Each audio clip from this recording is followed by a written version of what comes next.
Welcome, today I am with Pokemon Unite and I will show you how you can find your profile ID.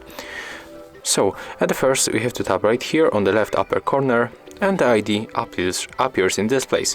When you tap on this icon right here of this card, you are able to copy your ID. Right now you are able to share this ID with your friends, and if you want to invite someone you have to go for the friends right here, then go for the friend search and click right here, then paste this ID or type it manually, you can decide.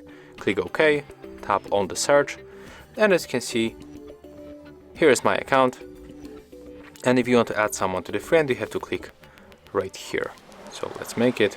But of course I cannot add myself to the friend list. But if you input here ID of your friend, you will be able to add friend to your friend list. So as you can see, that's how you can find your profile ID in Pokemon Unite. If you find this video helpful, remember to leave a like, comment and subscribe.